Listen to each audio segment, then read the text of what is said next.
ನಮಸ್ಕಾರ. News 18 digital ಕಾಂಟೆಂಟ್ಗೆ ಸ್ವಾಗತ. ನಾನು ಸುದೀಪ್. ನಾವೆಲ್ಲರೂ ಸಹ ಆಕಾಶದಲ್ಲಿ ಹಾರಾಡುವಂತಹ ವಿಮಾನಗಳನ್ನು ನೋಡ್ತಾ ಇರ್ತೇವೆ. ಹಾಗೆ ಈ ಒಂದು ವಿಮಾನಗಳು ಆಗಾಗ ಅಪಘಾತಕ್ಕೆ ಒಳಪಡೋದನ್ನು ಸಹ ನಾವು ಗಮನಿಸಿದ್ದೇವೆ. ಆದರೆ ಈ ಒಂದು ವಿಮಾನ ಅಪಘಾತಕ್ಕೆ ಕಾರಣ ಪ್ರಮುಖವಾಗಿ ವ್ಯತಿರಿಕ್ತ ಬದಲಾವಣೆ ಆಗಿರಬಹುದು ವಾತಾವರಣದಲ್ಲಿ, ಅಥವಾ ತಾಂತ್ರಿಕ ದೋಷ ಆಗಿರಬಹುದು. ಆದರೆ ಬಹುಮುಖ್ಯವಾಗಿ ಈ ಒಂದು ವಿಮಾನವನ್ನು ಚಾಲನೆ ಮಾಡುವಂತಹ ಪೈಲಟ್ ಏನಿದ್ದಾರೆ ಅವರ ಕೈಲೇ ಈ ಒಂದು ವಿಮಾನದ ಎಲ್ಲ ರೀತಿಯ ಒಂದು ಹದ್ದುಬಸ್ತು ಇರುತ್ತೆ ಅಂತಲೇ ಹೇಳಬಹುದು. ಯಾರೇ ಒಬ್ಬ ಪ್ರಯಾಣಿಕರು ಸಹ ವಿಮಾನದಲ್ಲಿ ಪ್ರಯಾಣಿಸುವಾಗ ಅವರು ತಮ್ಮ ಜೀವನವನ್ನು ಈ ಒಂದು ಪೈಲಟ್ ಮೇಲೆ ಬಿಟ್ಬಿಟ್ಟಿರ್ತಾರೆ.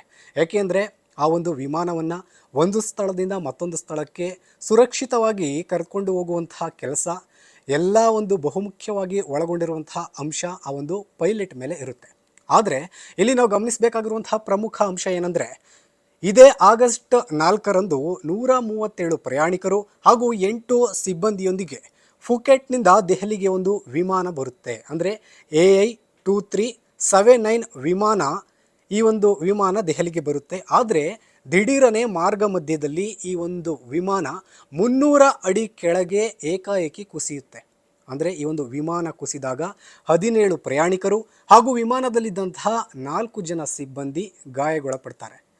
ಇದರಲ್ಲಿ ನಾವು ಗಮನಿಸಬೇಕಾಗಿರುವಂತಹ ಒಂದು ವಿಚಾರ ಏನಂತ ಅಂದರೆ, ಇದಕ್ಕೆ ಯಾವುದೇ ರೀತಿಯ ಒಂದು ವಿಮಾನದಲ್ಲಿ ತಾಂತ್ರಿಕ ದೋಷ ಕಂಡು ಬಂದಿಲ್ಲ. ಹಾಗೆ ವಾತಾವರಣದಲ್ಲೂ ಸಹ ಯಾವುದೇ ರೀತಿಯ ವ್ಯತಿರಿಕ್ತವಾಗಿರುವಂತಹ ಬದಲಾವಣೆ ಆಗಿಲ್ಲ.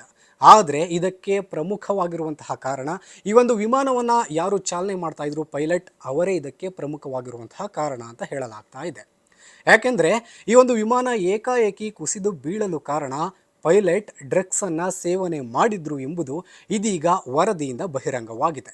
ಅಂದರೆ ಇಬ್ಬರು ಪೈಲಟನ್ನು ಒಂದು ಮಾದಕ ದ್ರವ್ಯ ತಪಾಸಣೆಗೆ ಒಳಪಡಿಸಲಾಗಿತ್ತು. ಈ ಒಂದು ತಪಾಸಣೆಯಲ್ಲಿ ಒಬ್ಬ ಮುಖ್ಯ ಪೈಲಟ್ ಏನಿರ್ತಾರೆ ಆ ಪೈಲಟ್ ಡ್ರಗ್ಸನ್ನು ಸೇವನೆ ಮಾಡಿ ವಿಮಾನವನ್ನು ಚಾಲನೆ ಮಾಡಿದ್ರು ಅಂತ ಹೇಳಲಾಗ್ತಾ ಇದೆ. ನೋಡಿ, ನಾವೆಲ್ಲರೂ ಸಹ ವಿಮಾನದಲ್ಲಿ ಪ್ರಯಾಣ ಮಾಡುವಾಗ ನಮ್ಮ ಸಂಪೂರ್ಣವಾಗಿರುವಂತಹ ಒಂದು ಧೈರ್ಯ ಏನಿರುತ್ತೆ ಆ ಒಂದು ಧೈರ್ಯ ಎಲ್ಲವನ್ನು ಸಹ ನಾವು ಪೈಲಟ್ ಮೇಲೆ ಹಾಕ್ಬಿಟ್ಟಿರ್ತೀವಿ.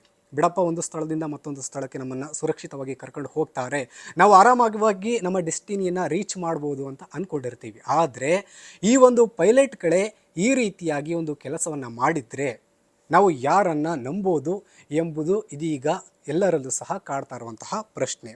ಅಂದರೆ ಇದೀಗ ಈ ಒಂದು ವಿಮಾನ ಯಾವುದು ಅಂತ ನೋಡೋದಾದರೆ ಇದು ಏರ್ ಇಂಡಿಯಾ ವಿಮಾನ.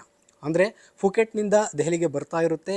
300 ಅಡಿಯಿಂದ ಏಕಾಏಕಿ ಕೆಳಕ್ಕೆ ಕುಸಿದು ಬೀಳುತ್ತೆ. ಸದ್ಯ ಇದನ್ನು ಅರಿತಂತಹ ಅಲ್ಲಿದ್ದಂತಹ ಸ್ಥಳೀಯ ಸಿಬ್ಬಂದಿಗಳೇನಿರ್ತಾರೆ ಅವರು ಆ ದೆಹಲಿಯಲ್ಲಿ ಆ ಒಂದು ವಿಮಾನವನ್ನು ಕೆಳಗೆ ಇಳಿಸ್ಕೊಳ್ಳುವಂತಹ ಕೆಲಸ ಮಾಡ್ತಾರೆ. ಸದ್ಯ ಅಲ್ಲಿದ್ದಂತಹ ಪ್ರಯಾಣಿಕರನ್ನು ಸುರಕ್ಷಿತವಾಗಿ ರಕ್ಷಣೆ ಮಾಡ್ತಾರೆ. ಅದರಲ್ಲೂ ಸಹ ಒಂದಷ್ಟು ಜನ ಗಾಯಗೊಳ್ತಾರೆ. ಅಂದರೆ ಇದು ಓಕೆ, ಚಿಕ್ಕದಾಗಿ ಸ್ವಲ್ಪ ಅಪಘಾತ ಸಂಭವಿಸಿತು. ಏನಾದರೂ ಸಹ ಇನ್ನೂ ದೊಡ್ಡದಾಗಿ ಅಪಘಾತ ಸಂಭವಿಸಿದರೆ, ಏಕೆಂದರೆ ವಾತಾವರಣದಲ್ಲಿ ಆರ್ತಾ ಇರುವಂಥ ವಿಮಾನದಲ್ಲಿ ಯಾವುದಾದ್ರೂ ಒಂದು ಸಣ್ಣ ಸಮಸ್ಯೆ ಕಂಡು ಬಂದರೂ ಸಾಕು ಅದು ದೊಡ್ಡದಾಗಿ ಪರಿಣಮಿಸುತ್ತೆ. ಏನಾದರೂ ಸಹ ಈ ಒಂದು ವಿಮಾನದಲ್ಲಿ ಬೆಂಕಿ ಏನಾದರೂ ಕಾಣಿಸ್ಕೊಂಡಿದ್ರೆ, ಇನ್ನೂ ಸಹ ಎತ್ತರ ಪ್ರದೇಶದಿಂದ ಕೆಳಗೆ ಬಿದ್ದಿದ್ರೆ ಅಲ್ಲಿದ್ದಂತಹ ಪ್ರಯಾಣಿಕರ ಪರಿಸ್ಥಿತಿ ಏನಾಗ್ತಿತ್ತು. ಸದ್ಯ ಈ ಒಂದು ಘಟನೆಯಿಂದ ಯಾವುದೇ ರೀತಿಯ ಸಾವುಗಳೇನು ಸಂಭವಿಸಿರಲಿಲ್ಲ. ಇದು ಸಹ ಒಂದು ಅರಿತುಕೊಳ್ಬೇಕಾಗಿರುವಂತಹ ವಿಷಯ. ಯಾಕೆಂದರೆ ಅದೃಷ್ಟವಶಾತ್ ಪ್ರಾಣಹಾನಿ ಏನು ಸಹ ಸಂಭವಿಸಿರಲಿಲ್ಲ. ಆದರೆ ಇದೀಗ ಇದಕ್ಕೆ ಹೇಳಿರುವಂತಹ ಅಧಿಕಾರಿಗಳು ಏನಂತ ಹೇಳ್ತಿದ್ದಾರೆ ಅಂದರೆ, ಅವರ ಮೇಲೆ ನಾವು ಕ್ರಮವನ್ನು ಕೈಗೊಳ್ತೇವೆ. ಇದೀಗ ಇಬ್ಬರು ಸಿಬ್ಬಂದಿಯನ್ನು ಸಹ ಕೆಲಸಕ್ಕೆ ಬರಬಾರ್ದು ಅಂತ ಹೇಳಲಾಗಿದೆ. ಅದರಲ್ಲಿ ಮುಖ್ಯ ಸಿಬ್ಬಂದಿ ಏನಿದ್ರು ಅವರಿಗೆ ಕಠಿಣ ಕ್ರಮವನ್ನು ತೆಗೆದುಕೊಳ್ಳಲಾಗುತ್ತೆ ಅಂತ ಇದೀಗ ವಿಮಾನಯಾನ ಸಂಸ್ಥೆ ಹೇಳಿರೋದು. ಒಟ್ಟಿನಲ್ಲಿ ನಾವು ಒಂದು ಸ್ಥಳದಿಂದ ಮತ್ತೊಂದು ಸ್ಥಳಕ್ಕೆ ಹೋಗಬೇಕು ಅಂದರೆ ಅದು ವಿಮಾನನೇ ಆಗಿರಬಹುದು, ಅಥವಾ ರೈಲ್ ಆಗಿರಬಹುದು, ಅಥವಾ ಬೇರೆ ಯಾವುದಾದ್ರೂ ವಾಹನ ಆಗಿರಬಹುದು, ರಸ್ತೆ ಮೇಲೆ ಓಡಾಡುವಂತಹ ವಾಹನ ಆಗಿರಬಹುದು. ಇದಕ್ಕೆಲ್ಲವೂ ಸಹ ಮುಖ್ಯವಾಗಿರುವಂತಹ ಜವಾಬ್ದಾರಿ ಅದನ್ನು ಚಾಲನೆ ಮಾಡುವಂತಹ ಚಾಲಕ ಆಗಿರ್ತಾನೆ. ಆದರೆ ಆತನೇ ಈ ರೀತಿಯ ಒಂದು ಕೃತ್ಯವನ್ನು ಎಸಗಿದ್ರೆ ನಾವು ಯಾರ ಬಳಿ ಹೋಗಿ ಅಳಲನ್ನು ತೋಡಿಕೊಳ್ಳೋದು ಎಂಬುದು ಪ್ರಯಾಣಿಕರ ಪ್ರಶ್ನೆಯಾಗಿದೆ. ನಿರ್ಭೀತ, ನಿಷ್ಪಕ್ಷಪಾತ, ವಿಶ್ವಾಸಾರ್ಹ ಸುದ್ದಿಗಳಿಗೆ ಮತ್ತೊಂದು ಹೆಸರಾಗಿರುವ ನ್ಯೂಸ್ 18 ಕನ್ನಡ ಈಗ ಆಪ್ನಲ್ಲೂ ಲಭ್ಯವಿದೆ. ದಯವಿಟ್ಟು ಇಲ್ಲಿರುವ QR ಕೋಡ್ ಅನ್ನು ಸ್ಕ್ಯಾನ್ ಮಾಡಿಕೊಂಡು ಆಪ್ ಡೌನ್ಲೋಡ್ ಮಾಡೋದಕ್ಕೆ ಮರಿಬೇಡಿ. ನಿಮ್ಮ ಬೆಂಬಲ ಹೀಗೆ ಸದಾ ನಮ್ಮೊಂದಿಗಿರಲಿ. ಧನ್ಯವಾದ.